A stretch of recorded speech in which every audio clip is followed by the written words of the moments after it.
The afternoon was painfully quiet. In a small apartment kitchen, Nik Flick sat alone, swinging her red sneakers.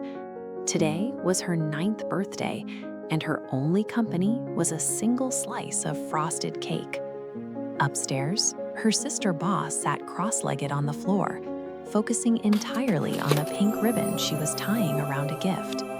Miles away, Big Daddy sat in a silent office, his hand wrapped around a coffee mug. Nik looked at the empty chair beside her. "Daddy?" she whispered. The only answer was the steady, rhythmic tick of the kitchen clock. 3 people, 3 rooms, all sharing the same afternoon, or the same name, but on this birthday, they were 3 separate worlds that didn't touch. But then, a small paper-wrapped box appeared on the chair next to her, tied with simple twine. She pulled it open. Inside sat a heavy, tarnished brass compass. This wasn't a tool for navigation. There was no magnetic needle hunting for north. This compass was calibrated for something else entirely. It was built to point toward life. Nik turned the dial. A low, heavy hum began vibrating beneath the floorboards. Then came the drums, deep, ancient, rhythmic thuds shaking the apartment walls. The kitchen floor shattered, the bedroom floor broke open, the floor beneath the office desk gave way. All 3 of them were falling. The compass didn't just break the floor, it reached across the miles and the walls, pulling 3 separated people into the same downward plunge. They tumbled onto a soft bed of giant ferns. The air was thick and humid. Shafts of golden light pierced through a ceiling made of tangled banyan roots, illuminating a ruined, moss-covered temple. Big Daddy scrambled up. Instantly, he stepped in front of the girls, his eyes locked on the dark corridor ahead. "Hey, baby, I got you," he whispered. "Don't move."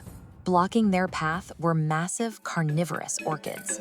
Their petals were the size of dining tables, edged with black thorns. They swayed, they breathed. Bae stepped forward, her eyes scanning the crumbling glyphs on the stone.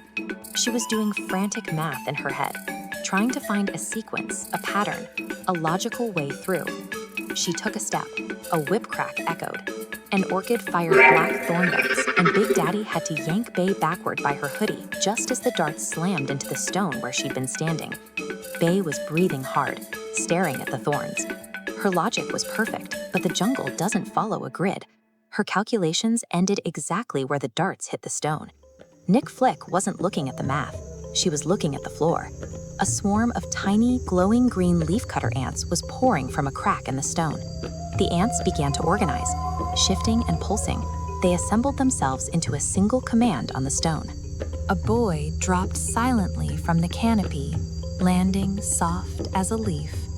Barefoot, with dark, unkempt hair, and clothes made of woven plants. He didn't say a word. He didn't have to. He held out his hand to Nik. He led her across the floor, showing her where the stone was quiet and how to move with the slow, heavy breathing of the orchids. As the family followed, the glowing ants climbed directly up Nik's sneakers.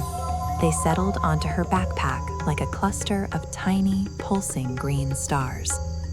To get through this place, they had to stop trying to control the path and start learning the ancient, silent language of the temple.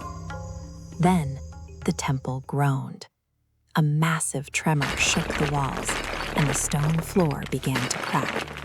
"Run!" Ba shouted. But there was nowhere to run. The ground itself was simply disappearing. The glowing ants on Nik's backpack scrambled rapidly, spelling out one final, desperate instruction. When the floor disappears, you can't stay standing. You can only let go and surrender to the fall. They didn't hit a bottom. They dropped into a roaring, bioluminescent underground river. It was a subterranean water slide. They were swept away in a screaming, laughing rush of glowing water. Yari surfed the current effortlessly, while Big Daddy gripped Ba as they spun through the glowing cavern. The ants glowed underwater like tiny navigational stars, darting ahead to show them the safest path through the rapids. The tunnel narrowed, the water sped up, roaring louder and louder. until they shot out of the cave, bursting into the open air. They were free-falling through a golden sky, tumbling toward a sun-drenched lagoon. And this was only the first part of her birthday.